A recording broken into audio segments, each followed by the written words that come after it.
ఢిల్లీలో కేంద్ర ప్రభుత్వము పద్మ అవార్డ్స్ను ప్రకటించిన సందర్భంలో ముఖ్యంగా ఆంధ్రప్రదేశ్కి సంబంధించినటువంటి కళారంగంలో సేవలు అందించినటువంటి బుర్రకథ నిపుణులు మిర్యాల అప్పారావు గారికి నిన్న ప్రభుత్వము గౌరవప్రదమైనటువంటి పద్మశ్రీ అవార్డుతో మరణాంతరం లభించినటువంటి బిరుదు ఇది. ఆయన కూతురు ఇక్కడికి శ్రీదేవి గారు రావడము రాష్ట్రపతి చేతుల మీదుగా అందుకోవడం జరిగింది. ఇప్పుడు మనతో పాటు ఉన్నారు. నమస్తే అండి.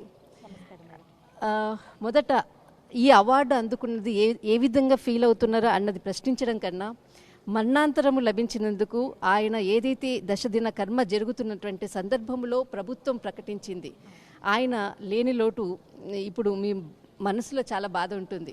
ఓకే, నేను అవార్డు అందుకున్నటువంటి సమయంలో కూడా. కానీ అవార్డు గురించి, నాన్నగారి గురించి మీరు ఏం చెప్పాలనుకుంటున్నారు? మా నాన్నగారు శ్రీ మిర్యాల అప్పారావు గారండి. వారు బుర్రకథా రంగంలో ఎన్నో ఏళ్లగా, అంటే మన ఏపీలో ఉండేటువంటి 98% కళాకారులందరినీ కూడా తీర్చిదిద్దినటువంటి గురువుగారు. వారు గాత్రం విప్పగానే చాలా అందంగా ఉంటుందండి. అందుచేతనే గాన కోకిల, బుర్రకథ టైగర్, రాగాల అప్పారావు అనేటువంటి బిరుదులు కూడా ఇచ్చారు. అదేవిధంగా గతంలో అచీవ్మెంట్ అవార్డు కూడా తీసుకున్నారు. అదేవిధంగా ఇప్పుడు కూడా కేంద్ర ప్రభుత్వం వారు ముఖ్యంగా ఎవరో ఏమంటారు దాన్ని, ఒక రకమైనటువంటి పెద్దవాళ్ళు ఇన్వాల్వ్మెంట్ ఏమీ లేకుండా ముఖ్యంగా ఉన్నటువంటి గౌరవంగా మట్టిలో ఉండేటువంటి మాణిక్యాలు అన్నట్లు అనేటువంటి విధంగా అటువంటి కళలన్నీ కూడా వెతికి మారుమూల ఉన్నటువంటి ఇవి ముఖ్యమైనటువంటి కళలు అని చెప్పి చిన్నవారిని కూడా గుర్తించినటువంటి కేంద్ర ప్రభుత్వానికి మేము మరీ కృతజ్ఞతలు తెలుపుకుంటున్నాం మేడం. అదేవిధంగా నాన్నగారు ఉండి ఆయన చేతులతో తీసుకుంటే చాలా బాగుండేది. నాన్నగారు లేరు అనేటువంటి బాధ చాలా ఉంది. అందుచేత నిన్న అవార్డు తీసుకునేటప్పుడు కూడా నాకు నాన్నగారి గుర్తు రావడం, అలా ఒక క్షణం అలా ఉండిపోవడం జరిగింది. నేను అంత ఎంజాయ్మెంట్గా తీసుకోలేదు. అయితే నాన్నగారు లేనప్పటికీ ఆయన యొక్క కీర్తి, ముఖ్యంగా బుర్రకథా రంగానికి ఆయన చేసినటువంటి సేవలకు కేంద్ర ప్రభుత్వం గుర్తించి ఈ విధంగా ఈ పురస్కారాన్ని, ఈ పద్మశ్రీ అవార్డును ప్రకటించినందుకు మేమందరం కుటుంబ సభ్యులు అందరం చాలా ఆనందిస్తున్నాం మేడం. కేంద్ర ప్రభుత్వము ఏదైతే నాన్నగారి ఏదైతే మనకు ఆ రోజు ప్రకటించినటువంటి రోజు, అంటే ఆ రోజు నాన్నగారి యొక్క కార్యక్రమాలు జరుగుతున్నటువంటి రోజు ప్రకటించినప్పుడు కుటుంబ సభ్యులందరూ కూడా ఉన్నారు, చాలా ఎమోషన్ అయ్యారు అన్నటువంటిది కూడా ఉన్నది. అసలు ఆ రోజు మీకున్నటువంటి కుటుంబంలో ఉన్నటువంటి వాళ్ళందరూ కూడా ఏ విధంగా స్పందించారు? నాన్నగారు 11వ రోజు కార్యక్రమాన్ని పెద్ద ఎత్తున చేయాలి అని చెప్పి మేమందరం సంకల్పించాం మేడం. అంటే మేమేం పెద్ద కుటుంబం కాదు, కాస్త మామూలు సామాన్యులమే. అయినప్పటికీ కూడా నాన్నగారు, గురువు గారు ఆయన కార్యక్రమాన్ని చాలా పెద్ద ఎత్తులో చేయాలని రాష్ట్ర వ్యాప్తంగా ఉండేటువంటి పెద్ద పెద్ద కళాకారులందరూ కూడా పిలిపించి ఆ రోజు తెల్లవారులు, అంటే నైట్ 6 నుంచి ఉదయం 6 గంటల వరకు కూడా ప్రోగ్రామ్స్ చేయించాలని ఫస్టే ప్లాన్ చేసుకున్నాం మేడం. ఆ రోజే ఈ అవార్డుని కేంద్ర ప్రభుత్వం వారు అఫీషియల్గా అనౌన్స్ చేయడం వల్ల మాకు అసలు అదంతా కూడా దైవ సంకల్పం అనిపించింది. నిజంగా ఇదంతా కూడా భగవంతుడి యొక్క లీలా వినోది. మనం వేరేగా ప్రతి ఒక్కరికి చెప్పకుండా నాన్నగారు ఈ కార్యక్రమంలో ఉన్నా సరే వచ్చిందని చెప్పి మేమందరం చాలా ఆనందించాం మేడం. చాలా వరకు ఆయన లేరనేటువంటి బాధ ఒకవైపు, ఈ టైంలో అయినా వారికి గుర్తింపు లభించింది కేంద్ర ప్రభుత్వం వల్ల అని చెప్పేసి చాలా ఆనందంగా మేమందరం అనుకున్నాం మేడం. నేను కూడా, నాకు 7 years నుంచి ఇప్పుడు 39 మేడం. ఇప్పటి వరకు కూడా ఈ బుర్రకథా రంగంలోనే ఉండడం జరిగింది. నేను అదే అడగపోతున్నా, నాన్నగారి వారసత్వంగా బుర్రకథను ముందుకు తీసుకెళ్ళాలి అంటే ముఖ్యంగా అబ్బాయిలే ఎక్కువగా ముందుకు వచ్చేటటువంటి రంగం ఒకవైపు, అమ్మాయిగా మీరు, కుమార్తెగా మీరు కూడా ఎన్నో కార్యక్రమాల నాన్నతో పాటు ముందుకు అడుగులో అడుగు వేసినటువంటి కూతురు, కొడుకు అనుకోవచ్చు. ఏ విధంగా ముందుకు తీసుకెళ్తారు? అదే మేడం, నాన్నగారు చిన్నప్పటి నుంచి కూడా చెప్పేవారు. అంటే నాకు ఎడ్యుకేషన్ కూడా చాలా తక్కువ మేడం. స్టార్టింగ్ నుంచి మేము చదువుకున్న రోజుల నుంచి కూడా నాన్నగారు ఏదో ఒక విధంగా మనం ఎదురుగా వెళ్ళాలమ్మా, మనకు ఉన్నటువంటి కళను ఎవరు, అందరూ కూడా ఈ వ్యాపార రంగాలు లేకపోతే చదువుల వైపు వెళుతున్నారు, కానీ మన కళను ఎవరు కూడా బ్రతికించేవారు లేరు. కాబట్టి మనం అందరం కూడా కళాకారులం. కాబట్టి కళారంగంలోనే ఉంటూ ఏ గూటి పక్షి ఆ గూటి పలుకు పలుకుతుంది అనేటువంటి మాటను మనం నిజం చేయాలి అని చెప్పి నాన్నగారు చిన్నప్పటి నుంచి అనడం. అదేవిధంగా ప్రతిరోజు మేడం, ప్రతిరోజు ఏదో ఒక ప్రాక్టీస్ చేస్తూనే ఉండేవారు. 7 ఇయర్స్లో అంటే నేను బాలవిహార్లో రేడియో ప్రోగ్రామ్స్ చేసేదాన్ని, ఆకాశవాణి రేడియోలో. ఝాన్సీ లక్ష్మీబాయి, దేవి రుద్రమ్మదేవి, అల్లూరు సీతారామరాజు, ఇలా ఫ్రీడమ్ ఫైటర్స్ గురించి కూడా మాతోని చిన్నపిల్లలుగా ఉన్నప్పుడే కథలు చెప్పించేవారు.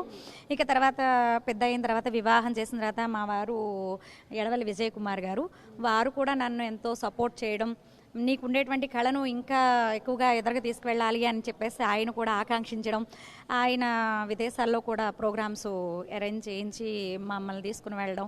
ఆయన కూడా కళాకారులండి, వారు హాస్యం చెప్తారు, మేనమావ గారు అబ్బాయి. అందుచేత నేను ఈ కళలో అవును మేడం, ఇటు నాన్నగారు నేర్పించినటువంటి కళ, దాన్ని ఎదురుగా తీసుకెళ్లేటువంటి కృషితో సహకారం మా హస్బెండ్ చాలా చేస్తున్నారు మేడం.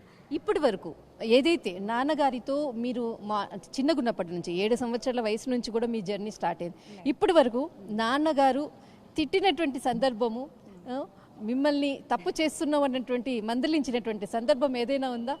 అంటే నాన్నగారు పైన ఉన్నా కానీ ఈరోజు నా కూతురు చెప్తుంది అన్నటువంటిది పైన వింటూనే ఉంటారు. ఇప్పటి వరకు కూడా నాన్నగారికి చెప్పనటువంటి విషయం ఏదైనా ఉందా? నాన్నగారికి చెప్పని విషయం అంటూ ఏం లేదు మేడం. కానీ ఫస్ట్ టైము బుర్రకథలో స్టార్ట్ అయినప్పుడు, నేను సెంటర్ చెప్పినప్పుడు, రాజకీయం చెప్పినప్పుడు కొంచెం అది రగడయుక్తంగా, రాజకీయం అంటే కొంచెం ధీరంగా చెప్పడం ఉంటుంది మేడం. ఫస్ట్ టైము హాస్యం చెప్పాను నాన్నగారి ప్రక్కన. హాస్యం చెప్పినప్పుడు, అంటే హాస్యం చెప్పేవాళ్ళు కాస్త అలాగా ఉండాలి కదా మేడం, నేను అలా ఉండలేకపోయాను. అప్పుడు నాన్నగారు కోపం వచ్చి గట్టిగా ఒక దెబ్బ వేశారు. అది మాత్రం నాకు అలా గుర్తుంది మేడం. తర్వాత నేను ఏ కార్యక్రమం చేసినా సరే, నాన్నగారు పెద్దవారు అయిన తర్వాత ప్రతి విషయం కూడా మా నాన్నగారికి ఫోన్ చేసి, నాన్నగారి పాట ఎలా పాడాలి, ఈ రాగం ఎలా తీయాలి అని చెప్పి నేను అడుగుతుంటాను. ఆయన కాలం చేసిన తర్వాత మళ్ళీ ఇటువంటి సందర్భం ఒకటి వచ్చింది మేడం. P4 అనేటువంటిది కార్యక్రమం ఒకటి మన ఆంధ్ర ఏపీలో జరగడం జరిగింది. చంద్రబాబు గారు ఏర్పాటు చేశారు. ఆ P4 కార్యక్రమానికి ధర్మాత్ములైనటువంటి వాళ్ళు, ఒకండు భాస్కర శతకం ఉంటుంది మేడం, ఒకండు చర్మం ఇచ్చే, మరొకండు మాంసం కోసి ఇచ్చే అనేటువంటి భాస్కర శతకం ఉంటుంది. అది నేను ఎవరిని అడగాలి నాకు అర్థం కాలేదు. మా బ్రదర్కి ఫోన్ చేసి అడిగాను, కానీ నాకు నాన్నగారు గుర్తొచ్చి ఇంకా దుగ్ధలో. ఏదైనా తప్పు జరిగినప్పుడు నాన్నని అడిగేటటువంటి, నాన్న లేడని ఆ క్షణం బాధపడినటువంటి క్షణం?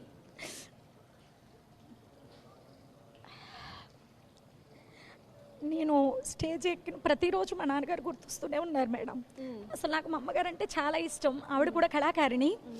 అయితే అమ్మ ప్రేమ కంటే అమ్మ అమ్మ అనేటువంటి చిన్నప్పటి నుంచి అమ్మ దగ్గరే ఉన్నాను. కానీ ఈ కళారంగం వల్ల ప్రతి క్షణం, అంటే నేను ప్రతిరోజు ప్రోగ్రామ్స్ చేస్తూ ఉంటాను మేడం. అంటే దేవాలయాల్లో పార్వతి కళ్యాణం, రుక్మిణి కళ్యాణం, బాబా జీవిత చరిత్ర, ఇవన్నీ కథలు మా నాన్నగారు నేర్పడం వల్ల స్టేజ్ ఎక్కిన వెంటనే నాన్నగారు గుర్తొచ్చి ప్రతిరోజు కూడా నాకు ఏడుపు వస్తుంది మేడం.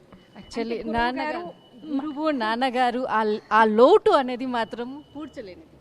ఎవ్వరు ఎన్ని లక్షలు ఇచ్చినా, ఎన్ని కోట్లు ఇచ్చినా దాన్ని పూడ్చలేదు మేడం. కానీ ఈరోజు అవార్డు అందుకున్నటువంటి క్షణం కూడా మీ మనసు చాలా బాధతో నిండి ఉంటుంది. అది చెప్పినటువంటి నో వర్డ్స్. ఏ విధంగా ఈ కళను ముందుకు, నాన్నగారికి ఏదైతే గుర్తున్నటువంటి కళను ముందుకు తీసుకెళ్లాలంటే ఒక కూతురుగా మీరు ఏ విధమైనటువంటి కార్యక్రమాలు చేయబోతున్నారు? అదే మేడం, రావులపాలెం మా నాన్నగారు గ్రామం మేడం, మాది తాడేపల్లిగూడెం, అంటే మా అత్తయ్య గారిది అనమాట. అయితే రావులపాలెంలో చాలామంది, అదే బండారు సత్యానందరావు గారు ఎమ్మెల్యే గారు ఉన్నారు, వారు వచ్చారండి. వారు వచ్చి మీకు ఏ విధమైనటువంటి హెల్ప్ కావాలన్నా నేను చేస్తానన్నారు. మా నాన్నగారు మేము బ్రతకడానికి ఉండేటువంటి కళనైతే, మాకు విద్యనైతే నేర్పించారు.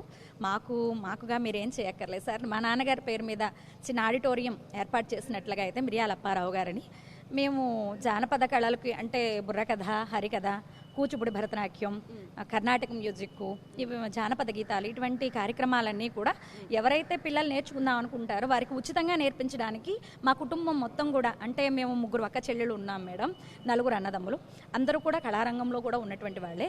అందుచేత ప్రతి ఒక్కరూ ఒక్కొక్క ఆర్ట్లో ఎదురుకి వెళుతున్నారనమాట. మా తమ్ముడు గారు, బాబా గారు ఉన్నారు, ఆయన కూడా మంచిగా వ్యాసం అది చెప్తూ ఉంటారు. ఆయన అప్పుడు మా అబ్బాయిలు 3 మేడం, వాళ్ళు కర్ణాటక సంగీతంలో, ఒకరేమో సంగీతం, 2వ వాడు మృదంగం, 3వ వాడు వైలిన్ మేడం. ఈ విధంగా నాన్నగారి పేరు మీద ఈ కళ అంతరించిపోకుండా చాలామందికి నేర్పించాలి అనేటువంటి ఆశ అయితే మాకుంది మేడం. కాకపోతే మాకు స్తోమత కాస్త తక్కువ. ఎవరైనా సరే ఆ విధమైనటువంటి సహకారం అందిస్తే ఈ కళను బ్రతికించాలని మనస్ఫూర్తిగా నేనైతే అనుకుంటున్నాను. సరే, ఇది ఒక వేదిక అనుకునండి. ఎందుకనంటే కేంద్ర ప్రభుత్వం మీకు అవార్డు ఇచ్చి నాన్నగారికి గౌరవప్రదంగా అవార్డు ఇచ్చింది, ఒక గౌరవం. అలాగే రాష్ట్ర ప్రభుత్వం కూడా సహాయ సహకారాలతోటి ఇక్కడి వరకు వచ్చారు, ఢిల్లీ వరకు. ఇప్పుడు మీరు ప్రభుత్వానికి మీ కళను బ్రతికించడానికి ప్రభుత్వానికి ఏదైనా చెప్పాలనుకున్నారా? కేంద్ర ప్రభుత్వానికి, రాష్ట్ర ప్రభుత్వానికి అయ్యా నమస్కారం. నా పేరు శ్రీదేవి అండి. ఈ బుర్రకథ అనేటువంటి కళ అంతరించిపోతుంది. ఎందుచేతంటే దీన్ని పోషించేవారు లేకపోవడం వల్ల ఈ కళ అనేటువంటిది అంతరించిపోతుంది. ఈ కళ అంతరించకుండా ఇంకా బ్రతికించాలి అని చెప్పేసి అంటే పెద్దల యొక్క సహకారంతో రావులపాలెం గ్రామంలో మిరియాల అప్పారావు గారి పేరు మీద ఆడిటోరియాన్ని ఏర్పాటు చేసినట్లుగా అయితే ఈ కళను ముందుకు తీసుకువెళ్ళడానికి ఎంతోమంది స్కూల్స్ పిల్లలు అంటే పుస్తకాల్లో, పాఠ్యపుస్తకాల్లో రాస్తుందండి బుర్రకథ కళ ఏపీకి సంబంధించినటువంటి ఒక కళ, మన జానపద కళ అని చెప్పి రాస్తుంది. దాన్ని ముందుకు తీసుకెళ్లేటువంటి విధంగా ప్రతి ఒక్కరికి కూడా మేము నేర్పించడానికి సిద్ధంగా ఉన్నాం సార్. నాన్నగారి పేరు మీద రావులపాలెం గ్రామంలో ఒక ఆడిటోరియాన్ని ఏర్పాటు చేయాలని మనస్ఫూర్తిగా అందరినీ కోరుతున్నాను. మాకంటూ సహకారం కాదు సార్, ఈ కళకు ఒక గుర్తింపును మీరందరూ కూడా నిలబెట్టడానికి మేము సిద్ధంగా ఉన్నాను. సహకారాన్ని మీరు అందించాలని నేను మనస్ఫూర్తిగా కోరుతున్నాను సార్. ఖచ్చితంగా ఏదైతే అవార్డు ఇవ్వడం కాదు, రాష్ట్ర ప్రభుత్వము ఖచ్చితంగా సహాయం చేయాలి. నాన్నగారి పేరు మీద ఆడిటోరియాన్ని ఏర్పాటు చేస్తే ఈ బుర్రకథ, ఈ కళను ముందుకు తీసుకెళ్తాం. ఉచితంగా మేము సేవ చేస్తాం. మా తర్వాత ఈ కళను బ్రతికించాలి అని అంటే ఇంకొక తరాన్ని మేము తయారు చేస్తాం. ప్రభుత్వం సహాయం చేయాలంటూ కోరుతున్నారు వారి కూతురైనటువంటి శ్రీదేవి గారు. దిస్ ఈస్ కళా కెమెరామెన్ ధర్మతో ఢిల్లీ.